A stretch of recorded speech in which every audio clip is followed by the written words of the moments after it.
signed up for, I was not, like, I just feel for like, my personal life, Take notes. yeah. But, I don't know, I feel like I'm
Early admission.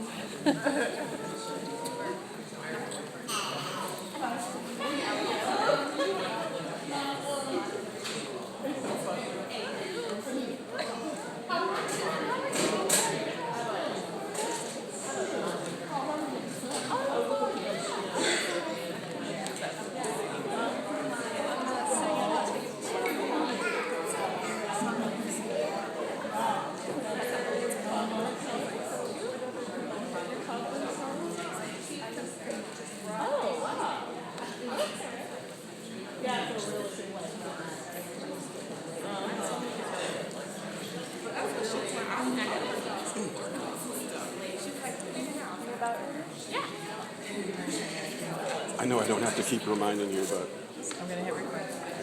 because I really needed it, because the last part of that Q&A, even though after you rebooted it, was still bad. So Well, yeah, I mean, I didn't notice it in the hall, but no, that's okay. Oh, she's already recording. it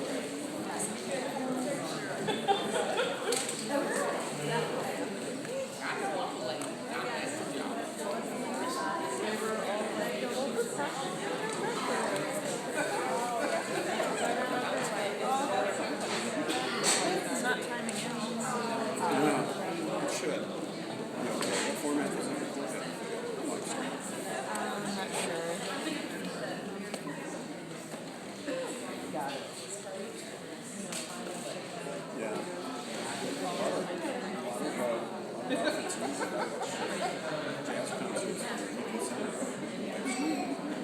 I'm sure they have a great Oh, yeah, they've got like a broadcast. use it as a platform. I've seen good stuff this week, so you think about getting something else though at some point. Yeah, probably. We're trying. GoPro, yeah. They just laid off a bunch of people in San Diego. I know a guy that went out there and worked for them. So Really? there's some drawbacks to their system. One thing though, that tripod is just a Yeah, it is precarious. Yeah, it is very precarious. It's not like actually for this camera. It looks like it'll be okay. If somebody hits it, it's going to go over it. So I guess Yeah, maybe I should. There. It's a little bit. It's not quite on the edge. it's such a worry mark. It's fun. Thanks for working it out. Okay, there we go. Welcome everyone to today's Friday Forum Talk. We're so happy to have you. My name is Casey Umland. I'm an associate director here at the Y, and we are very excited to have Dr. Cooper with us today. This is part of our spring 2016 series, Breaking Down Racism, Fighting Racial Injustice in the United States. I invite you to definitely take a look at the series brochures that are on your seats or on the tables in front of you, because we've got a great schedule with a lot of really exciting speakers coming up after this one. We'd like to thank all of our series sponsors. There's about 30 of them. I will not list them so that we can get to the main event. But of course, each of them provides vital support for this program. If you're interested in who all of those cool organizations are, you can find them on the postcard or online. Sign language interpreters are available for any speaker in our series as long as we get a couple of days' notice. If you know somebody who needs those services or you need those services, please inquire at the front desk. Friday Forum is generally rebroadcast on WEF 90.1 Community Radio, Urbana Public Television, and today we are live streaming it. So if you're ever not around, you can watch them online now, so that's cool. After the presentation, we'll begin a question and answer period using a remote microphone. Please make sure to hold the microphone very close to your mouth or else we won't be able to hear you, which is the point of the microphone. If you need to leave at any time during the presentation, please feel free to discreetly slip out. If you're a student who's here for class, make sure that you sign in at the sign-in sheet, or if you'd like to receive emails about future programs, please do so as well. And with that, I would like to invite Dominique Arnold from the YWCA and a member of the Friday Forum Planning Committee to introduce today's speaker.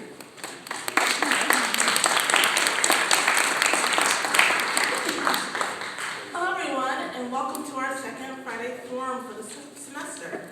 I am so honored to announce our speaker. Dr. Brittney Cooper is an assistant professor of Women and Gender Studies and Africana Studies at Rutgers University. Professor Cooper is a 2009 alumna of the Graduate Institute of Liberal Arts at Emory University with a PhD in American Studies. She is also a summa cum laude Phi Beta Kappa graduate of Howard University with bachelor's degrees in English and Political Science. A scholar of Black women's intellectual history, Black feminist thought, and race and gender in popular culture, Dr. Cooper writes extensively about both historic and contemporary iterations of Black feminist theorizing. Dr. Cooper is co-founder, along with Dr. Susanna Morris, of the Crunk Feminist Collective, a feminist of color scholar activist group that runs a highly successful blog.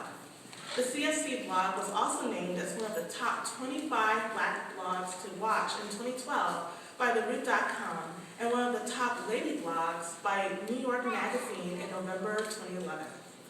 Recently named to the Root 100 2013, an annual list of top Black influencers, Dr. Cooper is committed to doing accessible public scholarship that respects people inside and outside the academy as knowledge producers. She's a regular contributor at Salon.com, and her cultural commentary has appeared at Ebony.com, TheRoot.com, the Los Angeles Times, the New York Times, TV Guide, Huffington Post Live, Colorlines.com, NPR, and Al Jazeera America. A more complete bio can be found on Dr. Cooper's website, BrittneyCooper.com. So I am so excited for her to be here with us. So please, everyone, let's give her a warm round of applause for Dr. Cooper.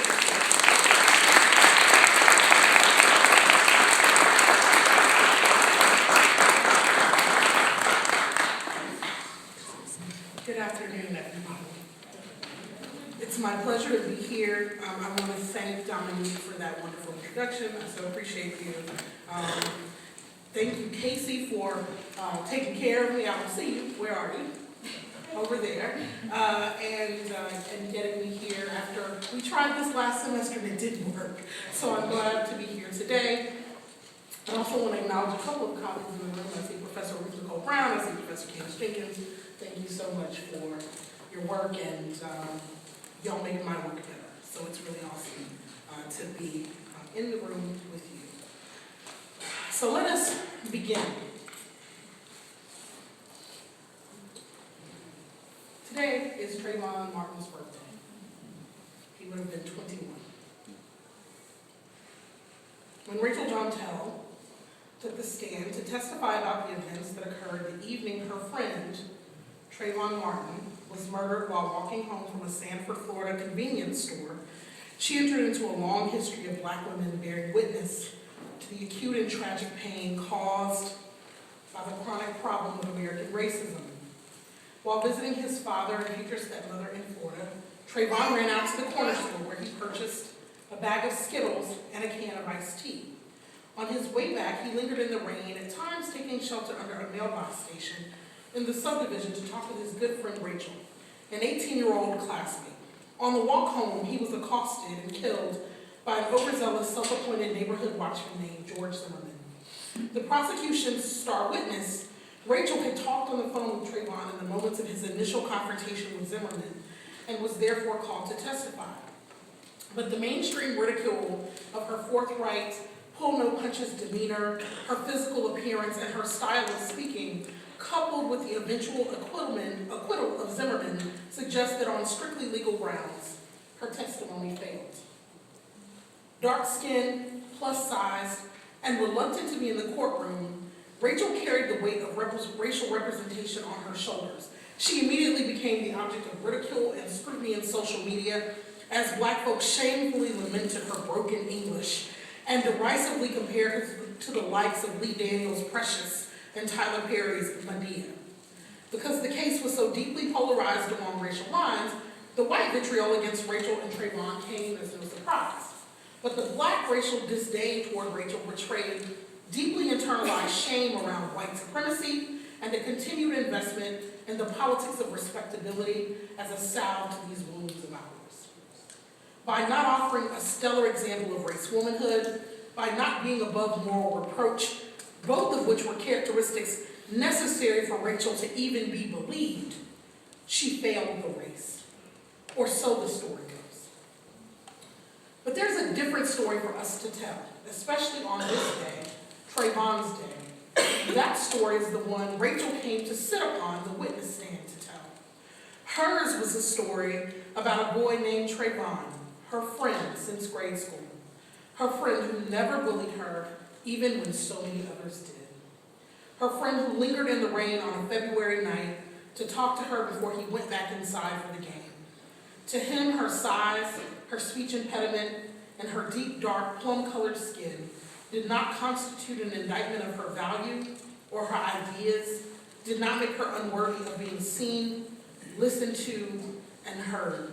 And it's really important to think about the kind of tenderness between these two friends and the ways that Trayvon is represented in the media as a thug, but this conversation between the two of them asks us to have a really different narrative, and the ways that Black women and girls are asked to be protectors of that narrative and to guard it, even when it is so violently snatched away from us by the state. Their conversation was giving him life. Someone else was there in the shadows, coming to take his life. So Rachel came to sit upon the witness stand to tell the story of a Black boy who was an ally and a true friend to a Black girl in a world that hated them both. Rachel entered hostile territory to tell her story. Going to the territory, she knew that even the people who were supposed to be on her side, Trayvon's side, were really on the side of the system. They didn't pretend to respect her, and she didn't harbor any pretense about them. So she molded their routine disrespect into what I term an eloquently rageful disrespectability politic. Black people deployed disrespectability politics in response to the persistent disrespect shown towards Black life and Black people, less concerned with racial uplift and wholly unconcerned with being polite. Disrespectability politics disses and dismisses the social dictates of respectability through overt acts of resistance and defiance to both recalcitrant white racism and interracial forms of social policing. Respectability guards the gate. Disrespectability takes a hammer to the hinges. So I began this conversation with Rachel Jontel because her treatment during the trial of Trayvon Martin's killer in July 2013 sparked a movement. The acquittal of Zimmerman helped to spark a movement, but we can't tell the story of that movement without thinking about the Black girl who sat upon the stand and was deemed a failure to the race when, by virtue of her own testimony, she couldn't in and of herself secure a conviction for Zimmerman.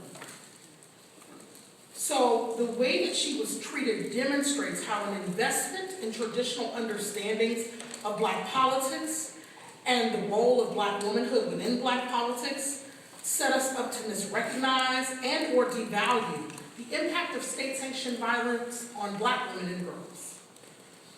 The widespread mockery of Rachel Jontel on social media for her speech impediment and for her combative attitudes towards prosecutors and defense attorneys alike who harassed her, and for her size and skin color, betrayed a troubling and continuing penchant for policing Black female bodies and holding Black women to a classist set of social standards and public representation. That we were bearing witness to a teenage girl who courageously took the stand to testify to the trauma of hearing her friend get killed seemed to escape notice. Jontel was blamed for her lack of polish. Less attention was paid to the poor school she attended or the fact that she had a disability in the form of her speech impediment that made it difficult for her to enunciate certain words. Meanwhile, we never had to grapple as a community with her pain, with the ways that George Zimmerman's actions indelibly traumatized her. We never had to acknowledge how this intimate, though not necessarily romantic friendship, was itself a triumph over state violence, and the variety of ways that state violence routinely disrupts Black intimacies and social connections through the threat and enactment of violence, through use of surveillance, and through the cultural deployment of distrust between Black women and men and Black boys and girls. Starting with Rachel Jontel reminds us of the structural and affective dimensions of Black women's labor in movement building.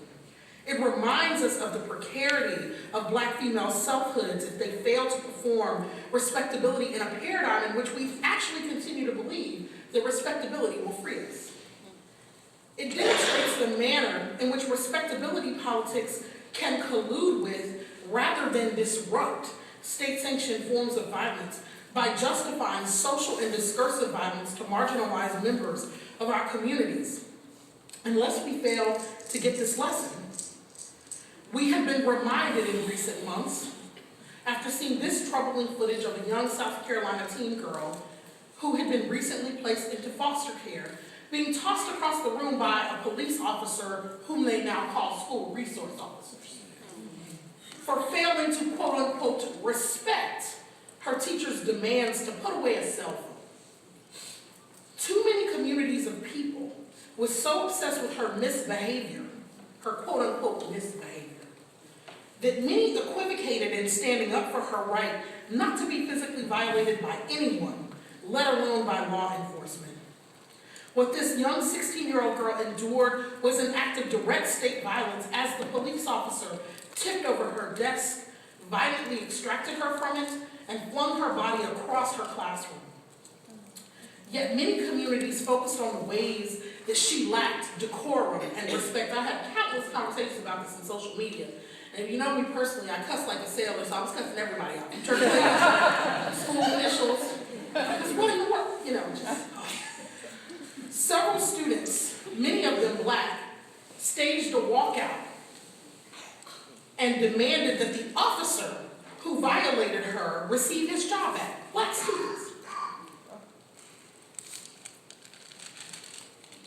So, this reminds us that even our own students can become so immune to the problem of terror that they will use the power that they have to support it if we don't critically intervene.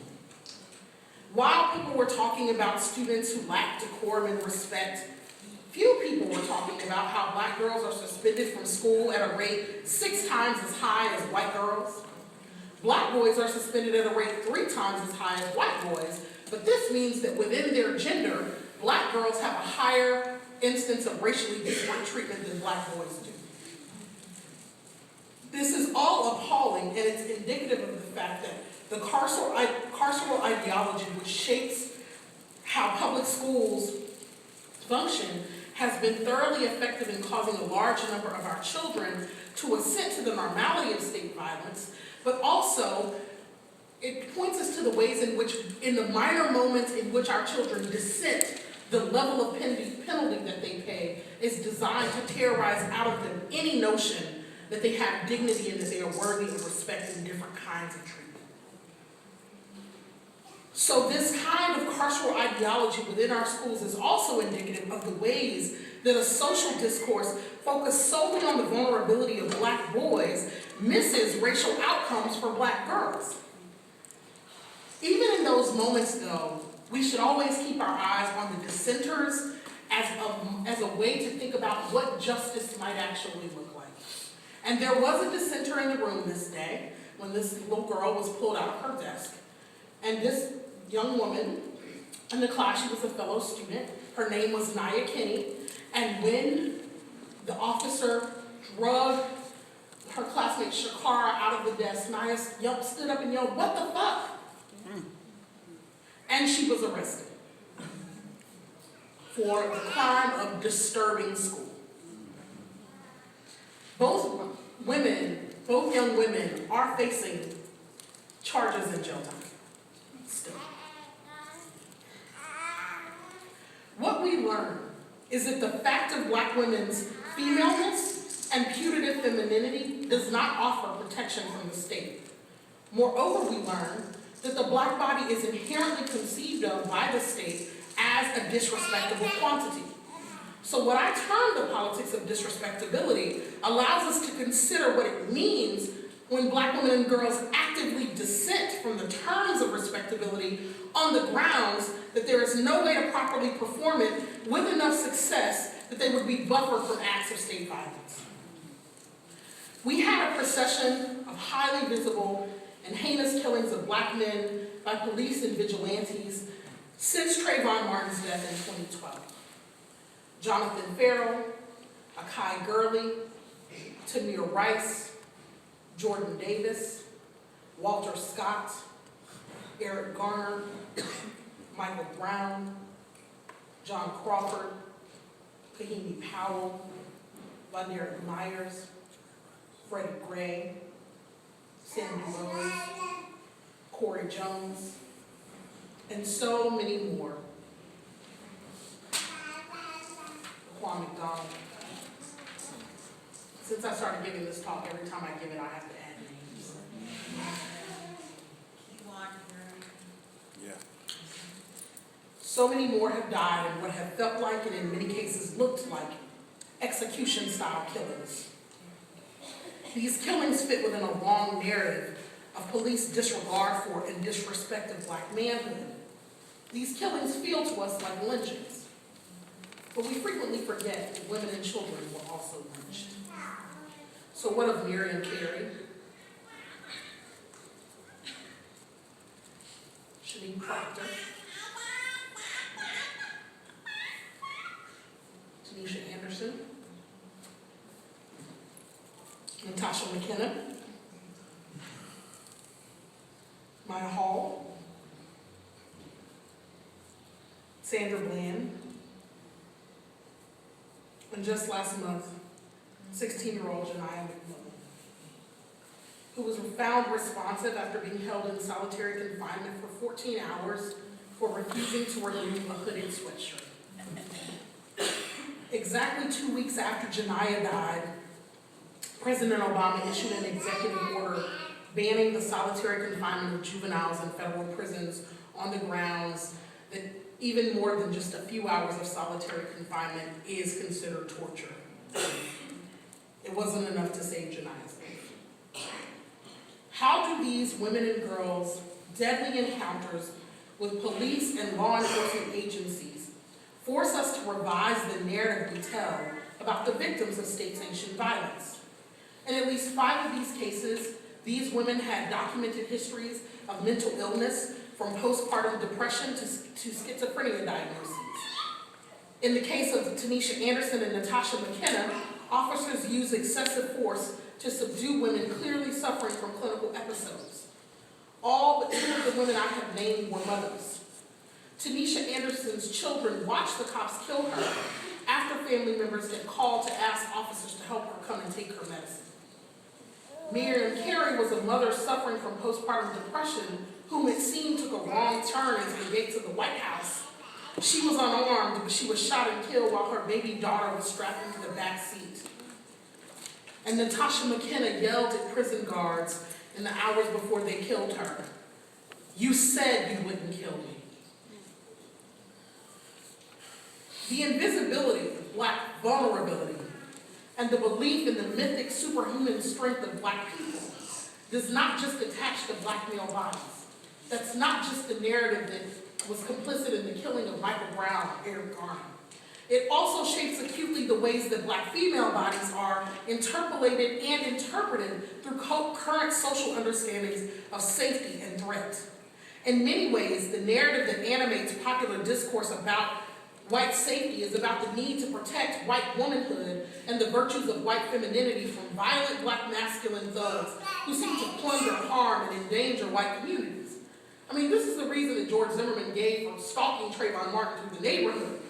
Families lived in that neighborhood, Zimmerman said, and Trayvon Martin looked suspicious because he was looking at the houses, as if he would be looking anywhere else. The 5 white women and 1 woman of color who sat on the Zimmerman jury ultimately assented to Zimmerman's narrative. They couldn't look past Trayvon Martin's potential as Black male threat to their white womanhood to see him as somebody's 17-year-old child whose life was worth protecting. Black womanhood and Black femininity are not conceived of in terms of narratives of safety.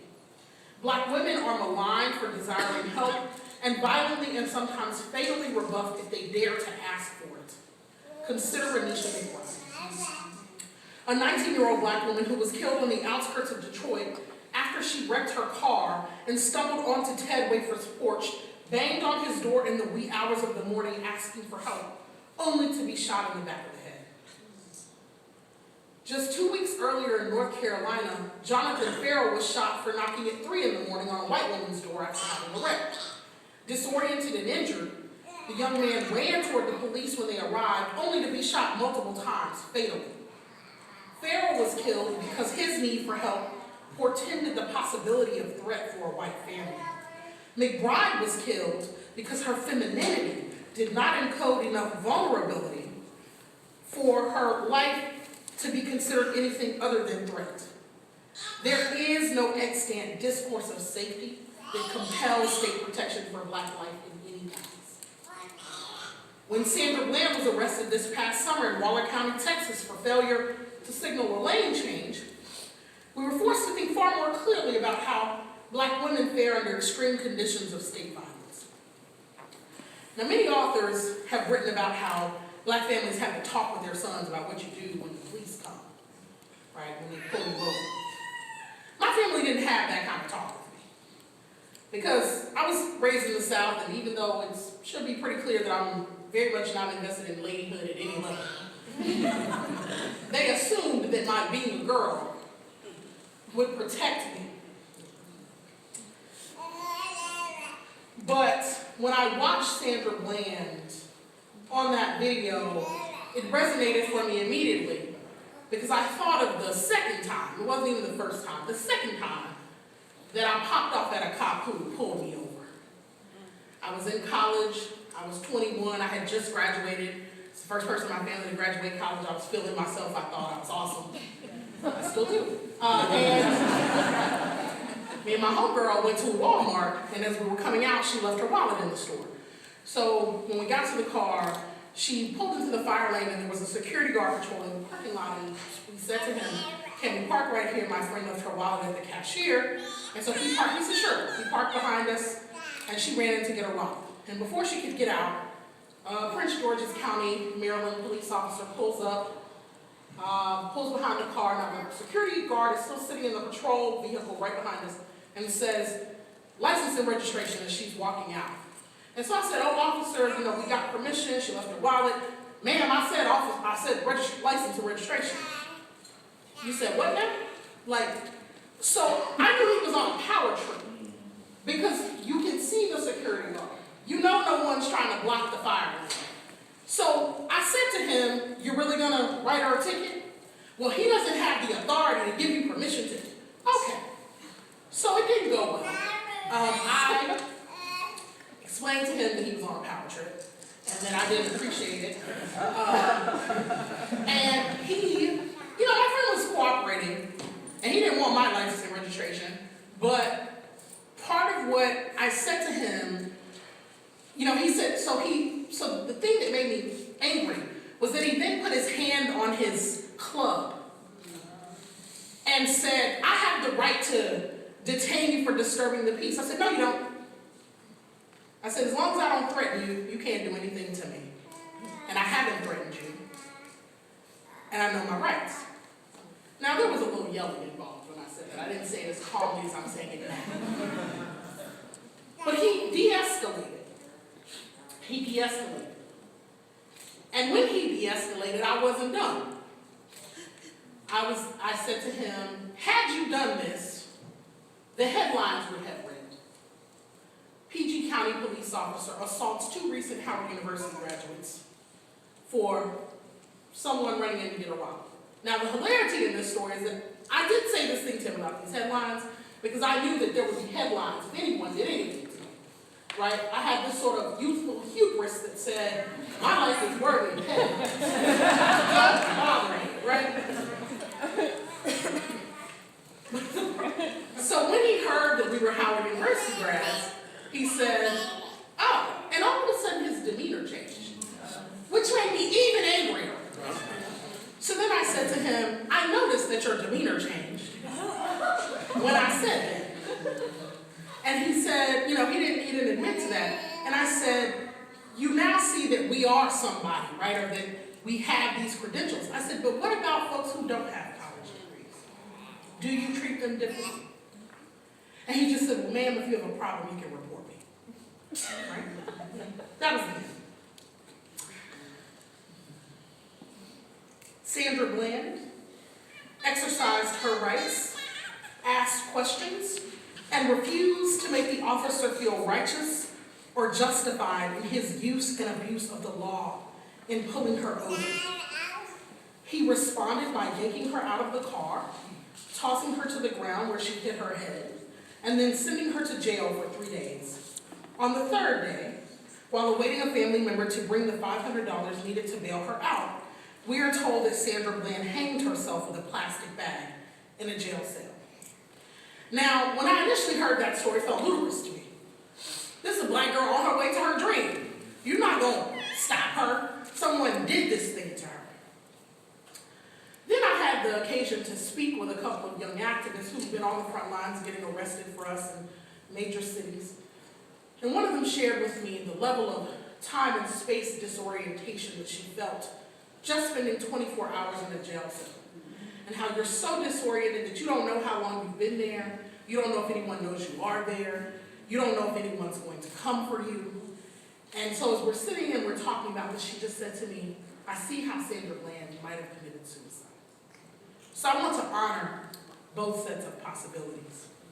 But what I want to say is that whether or not Sandra Bland put the plastic bag around her neck and hanged herself, the Waller County Sheriff's Department created a set of violent conditions that led to her death. In the same moment, I heard black men struggling not to victim blame her, saying to us, why didn't she just focus on making it out alive? Why didn't she just cooperate? And my question to all of us is, what does it mean that our current system of policing has routinized the stripping of black people's dignity in every encounter? What does it mean that we are taught to see interactions with police over minor infractions as interactions in which we might not escape with our lives? And what does it look like when we decide that our dignity is worth fighting for in those moments?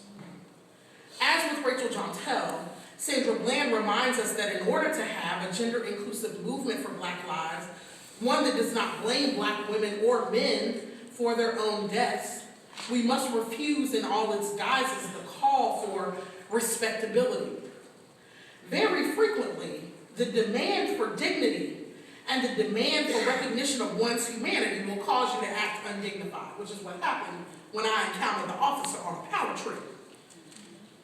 Dignity and respectability are not the same thing. Respectability is meant to make Black lives seem non-threatening. But this is a losing proposition because white supremacy situates the value of lives in a zero-sum calculus such that the valuing of black life is seen as, at the exact same moment, a devaluing of white lives. It is precisely because of this zero-sum calculus that far too many people feel compelled to respond to the declaration that black lives matter with what? All lives matter. To hear Black Lives Matter as an anti-white proposition is to work from the presumption that valuing black life devalues in some critical way white life. To respond by proclaiming the value of all lives is merely to reassert white dominance and to advocate for a return to the status quo wherein white lives have value at the expense of all others. There is no calculation in which respectability will save us if the equation is that black lives are always fundamentally calculated as a threat, and therefore as excessive and of necessity disposable. And in those kinds of conditions, with those kinds of calculations, it's absurd for us to be talking about respectability. The revolution will clearly be disrespectable and undignified, and it'll look disruptive and inelegant and uncouth. It might even look downright ratchet. Last May, a group of black women members of the Blackout Collective in San Francisco went topless to protest state violence towards black women and girls. This putting of the topless black female body on display was a refusal of respectable forms of protest and a politicization of black female vulnerability. This ratchet radicalism, this move towards what I have elsewhere termed the black radical spectacular, is disruptive because it makes the black female body a spectacle on its own terms. It politicizes the social precarity of black female bodies in ways that are decidedly ratchet, and it does so for clearly stated radical political aims and ends. This is one very clear move of what the path to a gender-inclusive movement will look like, one that discards respectability and makes clear the material stakes of black female life in very visible and visual ways. And the sort of point here is that respectability politics would say to black women, cover up, look dignified and decent, right? Be fully clothed. How dare you expose your body in a world where people think black women are sexual beings and sexually immoral? And these women said, hell no, right? Ain't I a woman? They aren't the first to bear their breast for that kind of claim. Sojourner Truth was the first to do it. But lest we forget, the popularization of the phrase, say my name, say her name, comes from an old Destiny's Child song, in which a woman implores the man she's dating to say her name, when no one is around. Say, baby, I love you if you ain't running game. Y'all can tell I grew up on Destiny's Child. So she demands this in the song to prove he is not being, he's not cheating, he's practicing fidelity. So it's no exaggeration to say that black women's historic and current relationships to movements and to black politics have occurred somewhere in the nexus of romance and abuse. There's a romanticization of black women's devotion and dedication to movement spaces and a kind of lip service that gets paid to the value that these women bring to these spaces. But when the time comes to acknowledge the labor and thinking that help to facilitate black resistance and black freedom, they forget our names. So the demands from Destiny's Child more than 17 years ago for fidelity, for love, and to stop running game are entirely relevant to movements today, movements in which riffing on Chris Brown, which is not something I would typically do, we might rather ironically declare, these bros ain't loyal. The demand to say our names is in many ways an undignified demand. It is a demand for visibility. It is a demand for the movement to stop treating its most loyal laborers like jump-offs.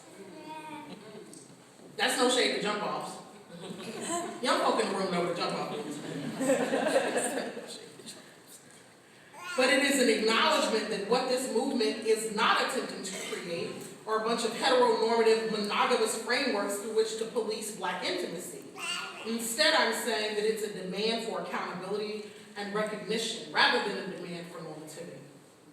So recently, the African American Policy Forum, led by Kimberly Crenshaw, created the Say Her Name campaign to highlight black women and girls who had been victims of anti-black state violence And that campaign asked us to expand our view of what we mean by state violence and state-sanctioned violence. So we talk about the 13 black women who were targeted and raped by police officer Daniel Holtzclaw in Oklahoma after he pulled them over for traffic stops. In January, he was sentenced to 263 years. And I had the opportunity to be in the courtroom on the day he was sentenced as part of the National Justice Ride for Survivors of Holtzclaw, organized by a group called Black Women's Blueprint. Part of what it means to create a gender-inclusive movement for social justice is to show up when black women's lives are on the line too. So if I could get on a bus and ride 20 hours to Ferguson, Missouri, then I could get on a plane and fly to Oklahoma and sit in a courtroom and watch Daniel Holtzclaw's victims have their moment and stand in solidarity with him. I wasn't gonna get on the bus again though, because Lord. But it means we must believe black women when they say they have been raped. As one of Holtzclaw's victims said on the stand, young girl, he raped not just black women but black girls. His youngest victim was 17. It's been hard on my family, she said. It's been hard on me. Every time I see the police, I don't even know what to do.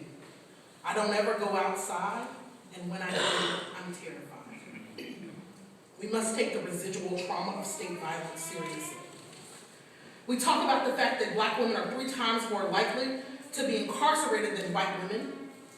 We would talk, if we were trying to really have an inclusive social justice movement, about the fact that a black woman is killed once every 19 hours through an act of male violence, usually with a gun, and usually by a man she knows. This week, those victims were Nashante Davis and Chloe Davis Green, who was only 2 years old. And they were killed by Darren Boswell Johnson because he was mad that the state ordered him to pay $600 in child support. So he killed Nashante and her daughter, his daughter. So then we also would talk about what the Ms. Foundation calls the sexual abuse to prison pipeline, an alarming social phenomenon in which girls who are victims of sexual abuse at home and school find no safe spaces in which to combat their abuse, are frequently expelled for truancy or fighting, and then cycled either into prison or a lifetime of low-wage work. In Texas last month, a 12-year-old girl named India Rush was suspended after lending 13-year-old Alexis Kyle her inhaler in the middle of an asthma attack. Both faced up to 30 days in an alternative school. And this is the thing then about the school-to-prison pipeline. It not only fails to protect black girls, it penalizes them for showing care for one another and disciplines them for having solidarity with one another. So when we really want a movement for social justice that's gender inclusive, we begin to speak in an intentional way, intersectionally. That's really all I've been saying. And I want to say really quickly that there's been a move in the last 7 or 8 years in the Academy to critique intersectionality. And some of my colleagues, who I won't name at Rutgers, have been on the front lines of that movement. And they argue that intersectionality, with its incessant focus on race and gender and class, reifies geopolitical structures that don't apply to everybody. Because everyone doesn't have the same histories of race and class and gender, right? And so then other scholars suggest that focusing or centering intersectionality on the black female body is a problem because it's so on the one hand, intersectionality claims to be about the particularity of black female experience, but on the other hand, intersectionality claims claims mastery over the account of experience, right? So this is Robin Weidman's critique down at Duke. But the first problem with all of these formulations is that they assume that intersectionality is an account of subjectivity and identity rather than power. So when Kimberly Crenshaw created intersectionality, she said really clearly, it's not some, quote, and I quote, new totalizing theory of identity. But second, these critics of intersectionality characterize the critique of state power as collusion rather than as dissent and demystification. So they say that when we use terms like race and class and gender, we're reifying categories that we should be attempting to dismantle. But these formulations then clear a pathway for feminist studies to move away from intersectionality and towards other more sexy formulations like Deleuze and Guattari's notions of assemblage. And I'm saying this in a university setting, right? Because I get real bothered when I have young black women come into my office and tell me that intersectionality doesn't allow them to ask the questions that they want to ask anymore. And they need to move on to assemblage, and to a lesser extent queer of color critique, which they seem to conceive of in opposition to an intersectional project. So what I know for sure is that black feminist frameworks have saved my life, and I believe they can save all our lives. And that's my political self. My scholarly self says, look, really basically, intersectionality and assemblage can coexist, and assemblage is an account of identity, intersectionality is an account of power. They do different kinds of work, but what we need to recognize is that the desire to dismantle intersectionality is not about legitimate academic quibbles. It is actually a political project. And if academic feminists preside over the intellectual dismantling of intersectional frameworks, then that set of acts constitutes a collusion with state violence, which seeks to make the struggles of black women invisible. It is clear from the material conditions that black women are facing that Kimberly Crenshaw's concerns about the manner in which white feminist politics and black nationalist politics continue to decenter and ignore black women's concerns, that intersectionality is and remains acutely relevant. So here's my point. We can't have a gender-inclusive movement for black lives if we continue to traffic in the currency of respectability politics. We can't have a gender-inclusive movement if we carelessly and recklessly dismantle the intellectual basis for intersectionality and then discard a commitment to it at the level of our politics as well. When we throw off the vestiges of respectability and rid ourselves of a belief in the heteronormative, then we will be more fully equipped to acknowledge the labor of queer and trans people in building this movement.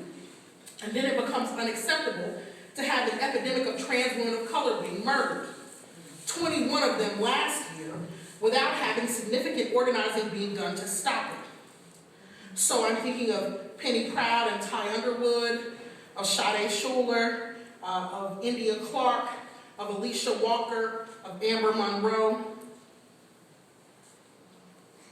who were all killed in violent and horrific ways. But they have not galvanized a national response in the way that even Sandra Bland did, and we must talk then about the heteronormative and cisnormative dictates of our calls for respectability. And here's why that matters, right? Because both Marissa Alexander and Cece McDonald went to jail for defending themselves against men who were violent towards them. And the fact of one's cisness and the fact of the other's transness didn't protect either one of them. One of the modes of solidarity that cisgender black women can offer to transgender black women is a divestment in limited notions about what constitutes womanhood. Since Sojourner Truth spent her time having to ask, ain't I a woman? We know that cisgender black women have not inhabited pre-existing gender categories without a struggle either. We understand what it means for existing categories of womanhood to be entirely inhospitable to our experiences. And one of the exciting things about this moment is that we are in a position to define new terms upon which black womanhood can and should proceed.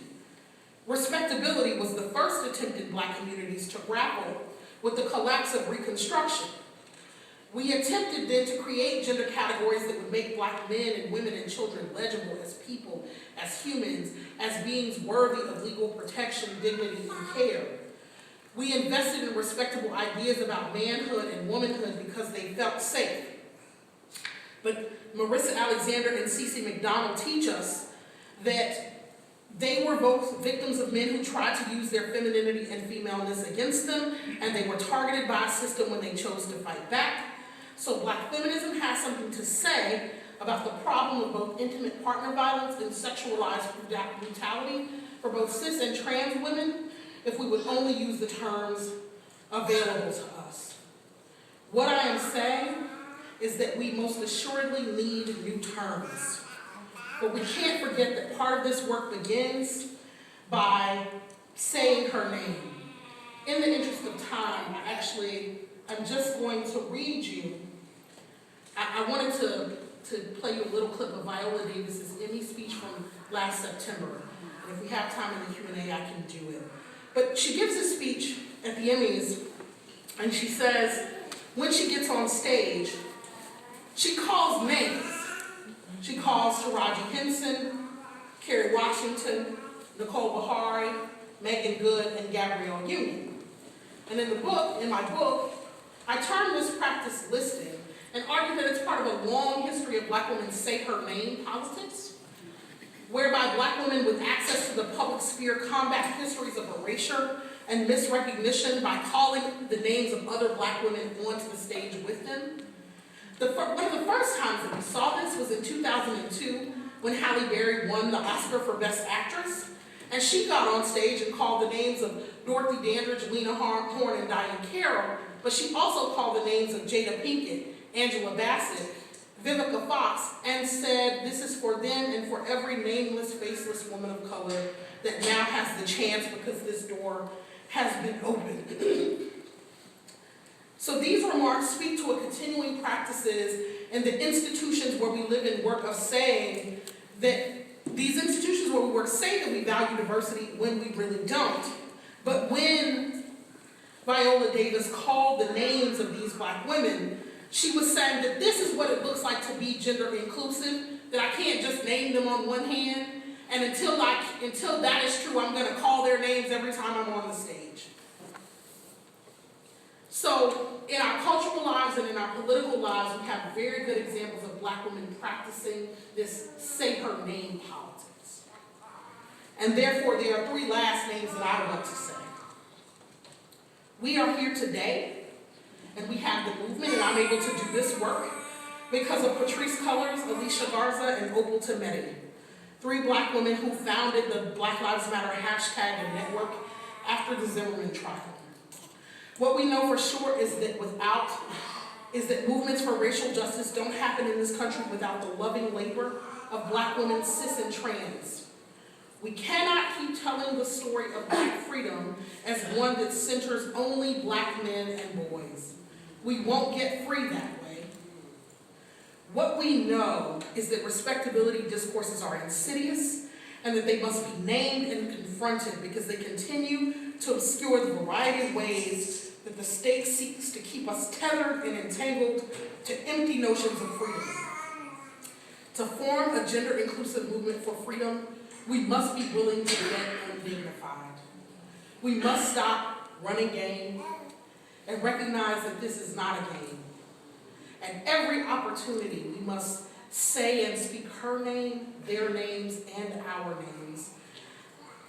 And we must not believe them when they tell us that they won't kill us. They will. All we got is us, and we are our own best thing. Say her name.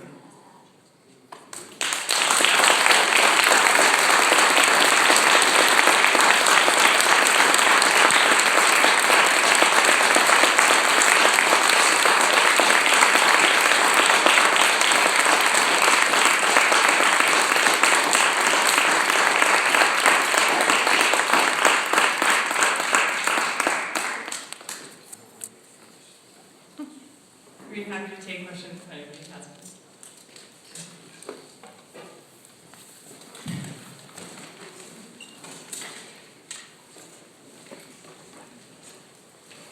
Hi. I'm very nervous. Okay. I got my PhD at Rutgers. Awesome. That made me nervous. I want you to know, despite my age and generation, I've had my head in the sand ever since forever, even despite Vietnam and everything else. When I was in high school, there were riots in Plainfield, New Jersey, and a policeman was killed. Pretty violently, bad way in riots. I'm an Irish Catholic, he was Irish Catholic. We were all freaked out about his death. Policeman was 5 or 7, Irish kids. And that was the only thing that struck me. And I have never felt threatened by the police. Nobody near me has, nobody I know has, and Black Lives Matter caught my attention. So I want you to know that. And the other thing is Sean Hannity says, oh, gee, these people don't know what to do. You know, whenever I'm stopped by the police, I just reach over to my glove compartment and take out my gun to show them that I have a gun legally. Okay, number one, he reaches over to his glove compartment and he shows his gun. And he does this whenever he's stopped by the police, and I gotta wonder how often. I just want you to know that you got my attention and thank you. Appreciate that. You know, one of the ways that this has to change is white folks have to begin to pay attention and also to recognize that white experiences of racism are wholly different from the ways that Black folks and Latino folks go through the world. And that's very hard because many white people have been told that their experience is universal. And not only that it's universal, but that it's right. And that if there are folks who dissent from that account of experience, that those people are somehow lying or being hypersensitive. And so even just to begin to say there might actually be something legitimate in what folks are saying is a really critical first step. So thank you.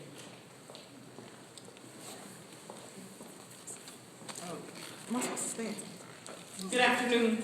I'm a three-time alum of the University of Illinois and currently doing some work in media.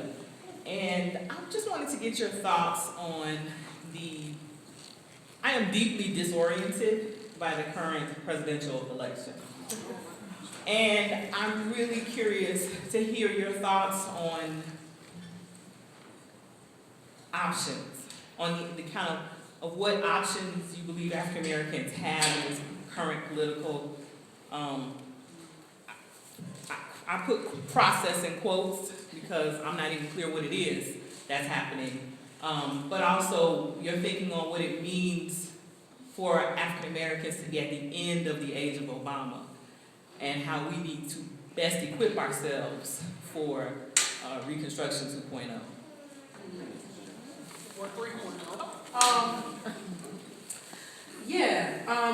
This is a tough question. And I've really been trying to avoid the question. Yeah, I really am just sort of like, this is all a shit show. And that's pretty much how I think about it. But look, so I think that one of the things I'm struggling with in this election is that I consider myself a person on the radical left. I'm a progressive. And I am fully sympathetic to all of the reasons that Black folks would want to divest from the system, not vote, and think through the ways that it no longer serves us. The challenge is that it's hard not to just say, to not be a sheer pragmatist, which is to say, like, we can't have Donald Trump, like, we can't have it. And I know, so I have colleagues and friends who push back and say, why, because Black people won't be doing well if we get Donald Trump, well, how is that any different?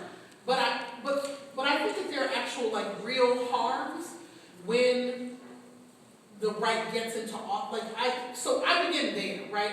And part of what I mean is, I think sometimes when my colleagues say that, most of whom are middle-class folks with jobs, that I think that they have the luxury of talking about this as though when the right gets into office, they're just going to totally dismantle every kind of social safety net. That's the first move, right? So it's not that the left is doing better, it's that, but if you're thinking about the person who needs to be able to actually like pay bills and buy groceries and support a family, how can we in good conscience preside over watching folks come into power who we know have already said that is their agenda? Right? So for me, part of this is about what is our responsibility to the most vulnerable folks, right? And not just our responsibility to to the need for an ideological shift.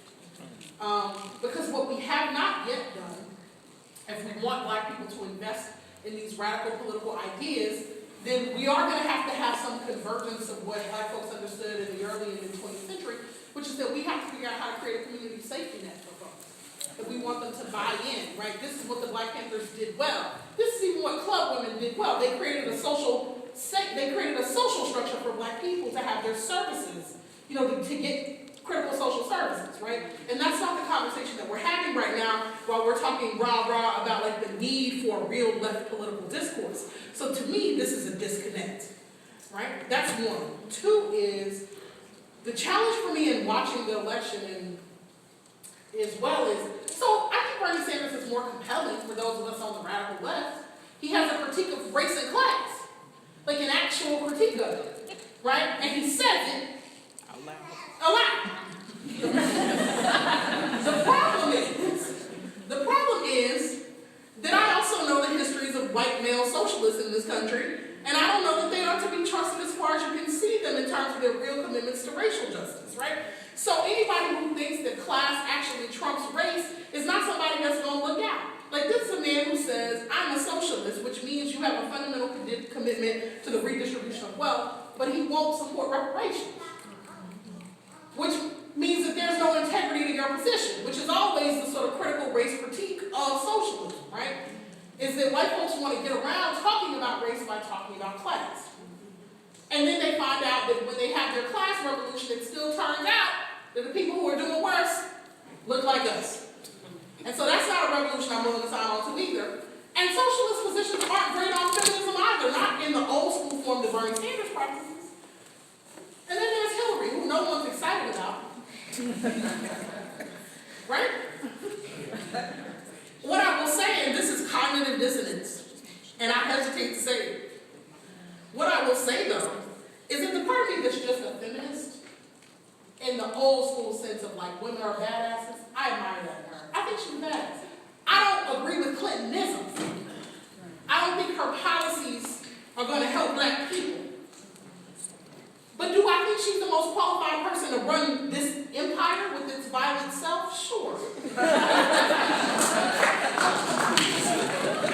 mean, she's been training her whole life to be able to run the empire, and she will be very good at it. Right?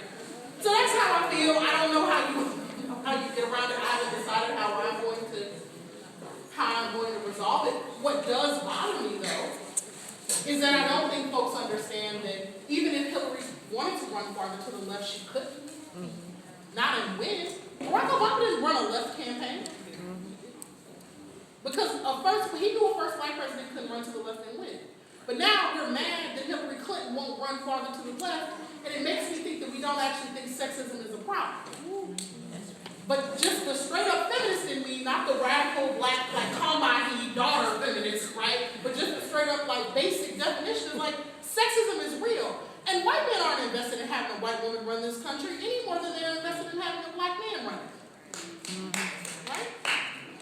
And so that means that when she is saying left stuff, she doesn't poll well when she goes to the left, not with critical facets of the Democratic voters. Right? So what has happened strategically is that Bernie Sanders has neutralized her ability to deploy gender by talking about race and class. He talks about race and class, she can't talk about gender, because he's trumping his old white man problem by talking about race and class. Right? And so that becomes interesting to me because she can't trump her gender problem. What cards does she have to play? Right? She's no victim. But the point is, for those of us who are about the intersection, I'm very concerned about the way that I see gender being handled in the election as a whole, because I don't think any women are going to benefit from it, white or otherwise. So this is my challenge. So I don't know. I mean, maybe Appreciate you. Thank you. Hello. Hi. Thank you for presenting today. My question is, I guess it's bringing it back to what you had said about Black people utilizing like a politics of respectability to sort of like get an in and like the institutional benefits of white supremacy. So I went to undergrad at the University of Kansas, and after the Mizzou stuff, like a bunch of universities around the United States like moved up, at least like the students moved up in their activism, and they really showed up. And that was like the case at my undergrad. A lot of my friends who were Black women like stood the fuck up. recently there's been a thing where there's been like this core group of people who are mostly Black men who have tried to like organize against them publicly, to the point that the New York Times did an article on them in which they had basically like slandered the other group, said that they cussed out our chancellor when they disrupted her, are very like antagonistic, don't believe in like anti-racism, and the other guy was like, well, I've never experienced racism and I'm like an athlete, so you should listen to me. And so this like obviously bothered my friends, but I guess like what I'm trying to think about is like, he knows that like he's going to benefit, and he is benefiting from all of the work that they've done. Not necessarily on his behalf, but for the behalf of like Black people on the campus and all people in general. So how do you like go about doing that type of work, even though you have like your own people trying to like fight against you, even though the work that you're doing is like going to benefit them in the end? Yeah. Like, I don't know balance those things. You fight them. You fight them by calling them the liars that they are. I mean, I'm part of the Crunk Feminist collective for a reason.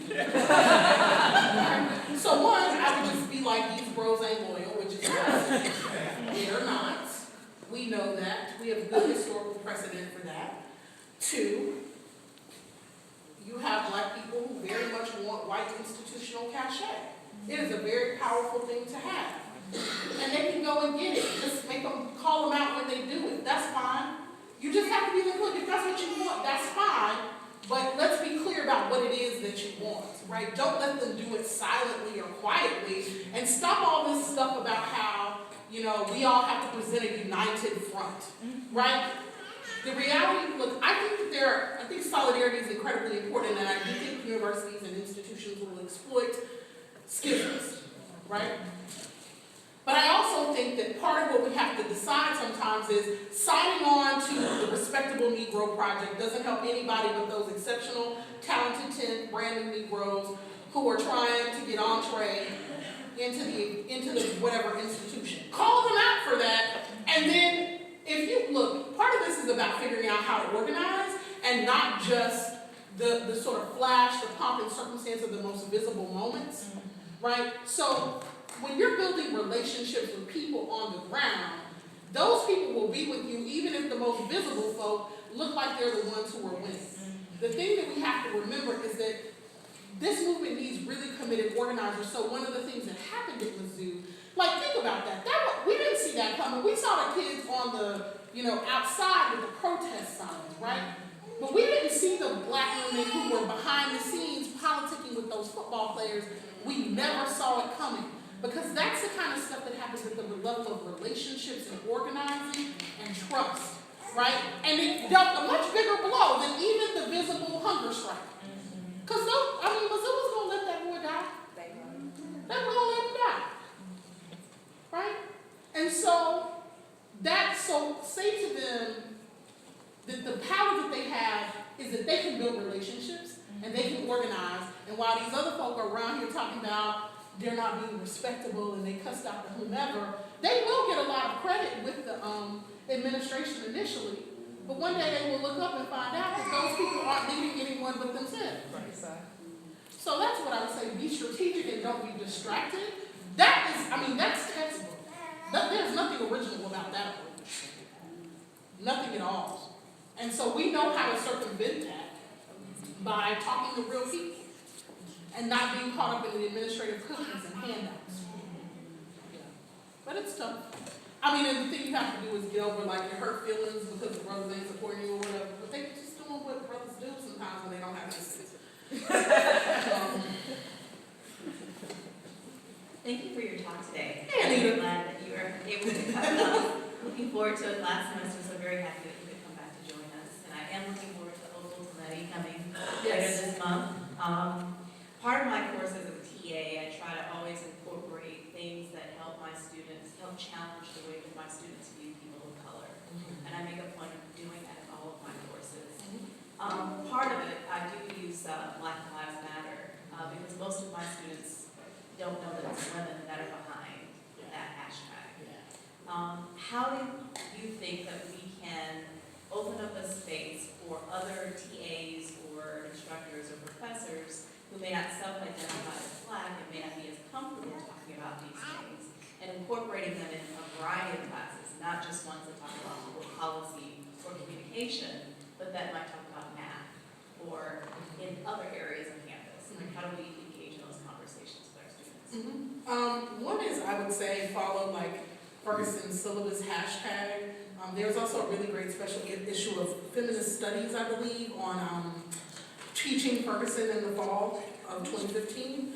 Another thing is to get people to think about the very broad dimensions of the way that we get a Ferguson, for instance. So you're talking about like in an architecture and urban planning class, right? There are real spatial dimensions to how people are moving through the city and why Ferguson, which 20 years ago was a largely middle-class white suburb, within 20 years' time becomes a Black suburb, right? And that's about access, that's about where jobs are moving in St. Louis and in the area, right? That's about property taxes, that's about about access, that kind of thing, right? So if you're thinking about a math class, I mean, these are questions about, or economists, right? These are questions about revenue creation, revenue streams, right? So we know, for instance, in Ferguson and many cities and locales around the country, that the way that small locales in urban areas often fund, or adjacent to urban areas fund their tax base is by taxing and ticketing Black people, right? So thinking about revenue creation streams. So literally, how do local economies actually create a revenue stream for themselves, right? And when you do that, you really can't have that conversation honestly without thinking about issues of race and class, right? How do the police get funded? And how do they, and what communities are they told to police, right? I mean, these are the conversations about gentrification. So there's all these kinds of entry points. I mean, I did this in a hip hop class. You know, it's like when I teach hip hop, which I'm teaching this semester, and folks are like, oh, y'all are just listening to rap music. And I'm like, well, actually, we're talking about how hip hop was created in the context of deindustrialization and the end of the Great Migration, right? So we're talking historically about how do these Black people end up in this particular locale with this set of economic conditions. There are real histories attached to that, right? So it's not just so I can use that. So the other day when I showed them like early pictures of people tagging trains, you know, we talked about urban white, and so then that was an opportunity to talk about, like, I said to them, well, what kind of things do you see in your neighborhood, right? Like, how do you know that you moved from a Black neighborhood to a white neighborhood, right? Because the kind of businesses you see, check cashing places, fried chicken places, lots of church storefronts, right? All of those kinds of things. And so they were like, wow. So we hadn't even listened to the rap music yet. We hadn't even gotten there yet. Because to understand it is to literally understand, well, where do Black people live? Where do Latino people live? And why does it look, when you look out the door, what do you see? Right? And so it's about respecting the variety of analytics that we have. And once you work from the presumption that no space or place or concept or mode or way of being in the U.S. context is shaped outside of a history of racialization, there's always the question to be asked, right? For STEM folks, it's just like, well, how are Black kids supposed to get into STEM if they go to failing public schools and there's no one to teach them, and the GOP is providing over the defunding of public education? What pathways would they have, right? How would they get good quality education? I mean, there's all kinds of ways to think about that question. That's just about commitment. But you could begin to, look at any discipline and say, what does this discipline have to tell us about the conditions of Black lives? Right? That's where I would begin. And I would ask other people in disciplines to begin I there. very much appreciate all the nuance you're bringing to the discourse, because there's certainly a lack of it, it seems. It's easy for a white male to sort of dismiss the complexities that might be reflected in your discourse about intersexuality. But what I want to do, perhaps, is go back to the top and talk about Rachel Johnson a little bit. Okay. I'm wondering whether, I see you sort of describing this internalization, false consciousness of racial supremacy that so many people have internalized, it seems like. But I'm wondering whether also you might have seen something about her Haitian origin too in the mix, because I've been wondering whether that might have been a factor, just as the dominant society thinks the Haitians are incompetent, need to have somebody take care of them, know what's in English or whatever. There's this supremacy that's just so pervasive. And just as a parting shot, one more thing about Sandra Bland. They refused to give her medicine. She was an epileptic. And that can have a strong psychoactive effect. I appreciate your nuance on that too. Yeah, it really is important to think about Rachel Dontel as Haitian American, because, for instance, so on the one hand, she was really rejected in the public because of her failure to speak English, speak the king's and queen's English, right? But she spoke multiple languages. She spoke Haitian Creole, she spoke English, and maybe a bit of French as well, because she came from a Haitian American or Haitian background.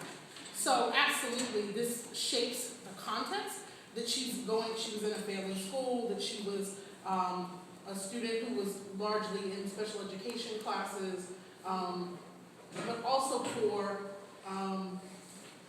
so there's that side of it, and then there's the side in which we didn't respect the cultural literacy that she did bring to the table, because she didn't perform it in the way that we thought that a black girl, a black American girl of any nationality should do.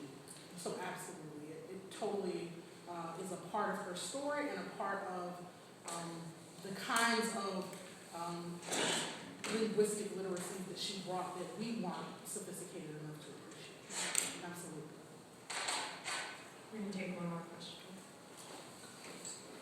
So first, thank you for your life and your work in politics, bringing all of them here today. And a very selfish point, I wouldn't have been able to make you talk last semester, so I'm very grateful for the scheduling mishap. And my question has to do with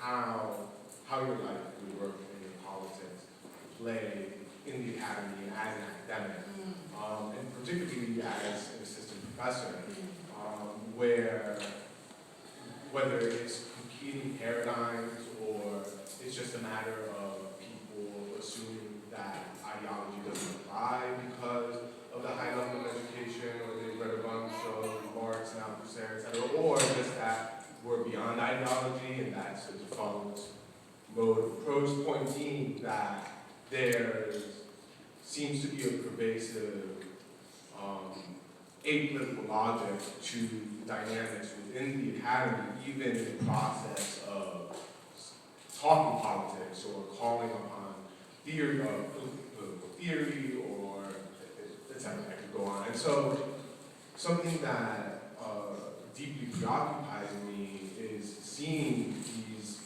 ideologies perpetuated, whether it's in the name of kind of calling out capitalism and forgetting race, or just presuming that one's contribution to the seminar or a publication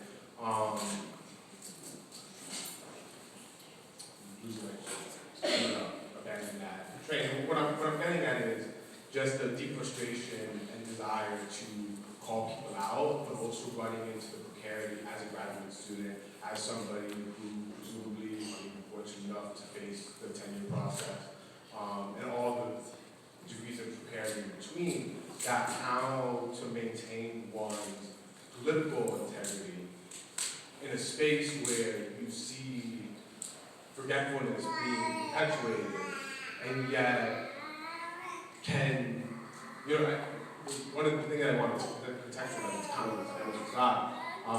I saw a video of Bob McKinley and Fred Owen talking in dialogue with Black Lives Matter. And they both got questions along these lines and spoke about, each in concert, about waging war against the university. And my preoccupation in particular is wanting to get into that space in order to engage in the same practice, and yet having a deep frustration and, in many senses, fear of both seeing around you and understanding the subjectivization process that we go into as academics, precisely to impoverish the political state of what we're saying and the intervention we want to make, and with our colleagues.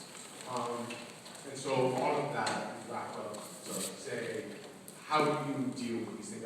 You obviously write and speak in a number of mediums and spaces, but particularly within the space of academia and, as you mentioned earlier in the talk, in the context being at Rutgers, how do you do these things as a graduate student? How do you do this now? Do you have any words of advice? Yeah.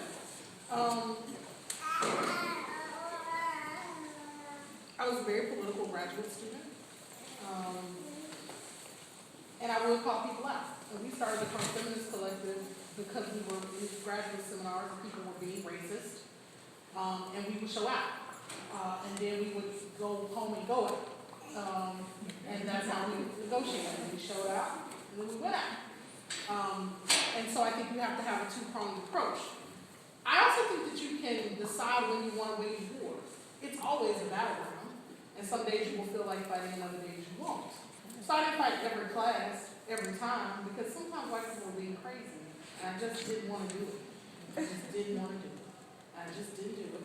But sometimes I was like, if I thought that the stakes of what they were trying to get away with, like there was a class one time where my colleagues were like, oh, because Bell Hooks doesn't use footnotes. And I feel like, why doesn't Bell Hooks use footnotes? Sure, doesn't she have a PhD? Surely she should know how to use footnotes, right? So they really are spending time in the feminist theory class talking about why Bell Hooks, who is better than them at everything in life, is not using footnotes. And I'm like, she has a PhD, which means she had to use footnotes to get it. So perhaps you should presume that she's making a deliberate choice and then ask herself why, right? And I just saw a bunch of people turning red around the room, right? But I said it because they were going in. They were like, nope. We're not gonna have a racism fest today, right? So like sometimes you want to be disruptive when you feel like people are being foolish. So I would say call out, right, and recognize that you might get a reputation for being someone who is gonna call people on their bullshit, and that's fine. Here's the difference, though. The problem is when folks are in classes and want to call people out, but you're not doing your work, though, right? So we have two problems. One is we have students who are so like, I don't do well when I have grad students who are like, this space is just so violent, it's just so discursively violent. What the hell? Like, what are you talking about? Right? This is not the jungle gym where the walls are padded and shit. Like, that's not how this works. You can't, you know what I mean? Like, this is not like a protected, controlled environment. That's not what this is. And so the problem is sometimes the reason why you get arrested. So people didn't mess with me because they knew that when I came for them with the book. On page whatever, it says such and such. If you look at such and such, they dismantle X, Y, Z. So I always tell people have better arguments. So the way that I fight in the academy is I fight with good arguments. I read books. I know what people are saying. I know you're being racist, but I'm looking at how are you being racist, right? Because you might be thinking you're being original when really you're not. So I'm going to tell you how unoriginal you are, right? But I'm going to tell you that by dismantling the basis of your argument. And I can only do that if I've actually done my work. Right? And that's the same thing that's true in the academy. Right? I don't just go into faculty meetings being like, when the dean comes and says a bunch of neoliberal corporatist stuff to us, which they come and say, I don't say to him, you neoliberal corporate, whatever. Right? I'm trying to keep my job. Because I have bills and habits.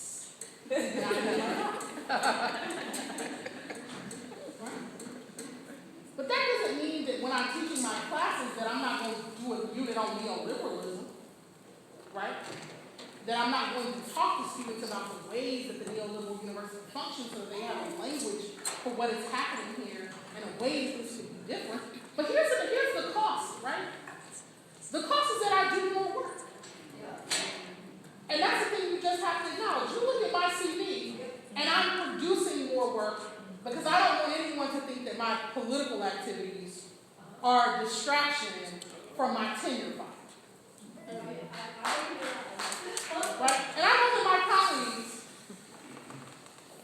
I have good colleagues because I'm in a fairly progressive women's and gender studies department, but they won't be the only people that decide if I get tenure. There'll be some folks that I ain't never met in departments where I don't do the kind of stuff they do, who evaluate it. But when my tenure file goes up, there'll be a couple books and a few articles and a lot of book chapters on top of all the salon writing, the speeches, the blogging. All I do is work. I am not telling you that's a way to live. I'm telling you that's the way I've chosen to live so that I can move through the academy in the way that I want.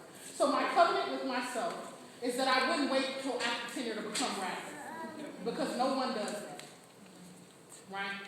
So everybody's like, so I'm playing the game, and then I'm going to get tenure, and I'm going to be a mild, meek-mannered, whatever, and then I'm going to blast off. It doesn't really work that way, right? Because there's always new, cookies that they will give you.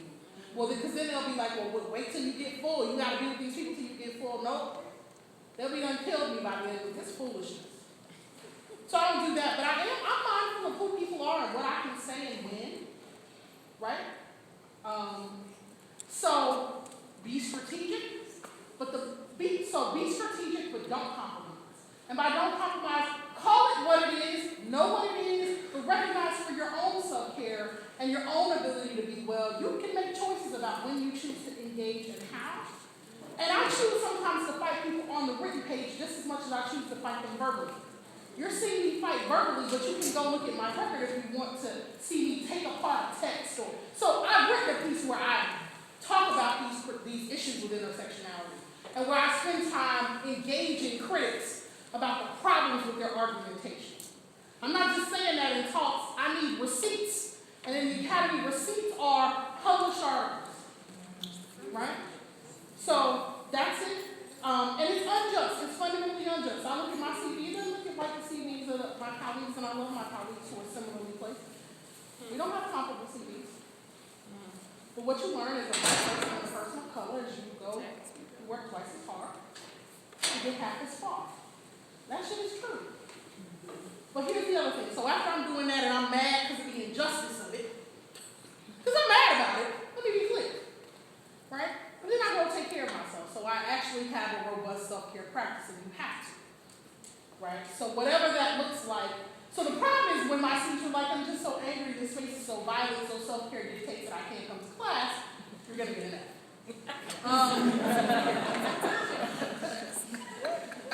Because we got to do work. Because you can't go to war without training and tactics and skill sets, right? But that doesn't mean that when I leave class, I don't buy into the notion that like grad students shouldn't have lives. Go out and show it.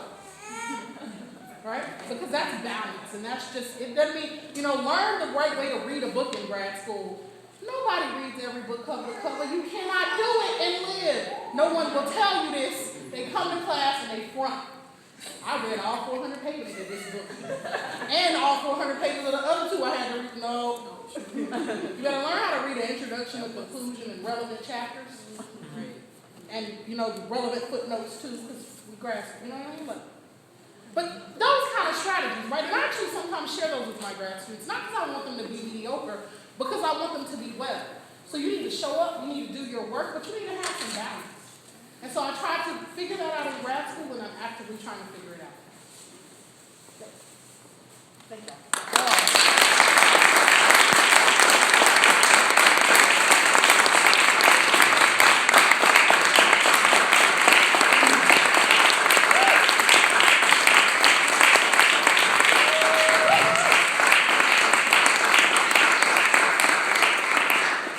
Thank you all so much for coming. We hope you can join us again next week as we host a panel of folks who are locally organizing, including Evelyn Reynolds, Erin Ammons, and Marlon Mitchell.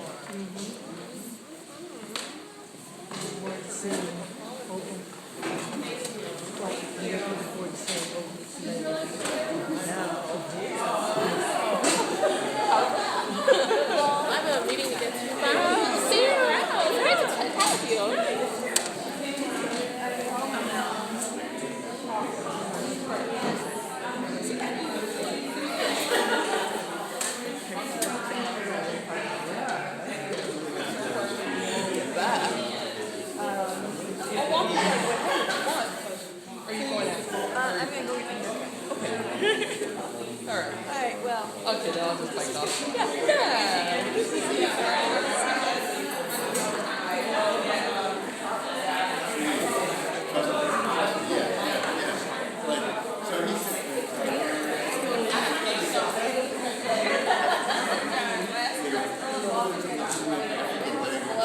It's in the word. Yeah, that's that.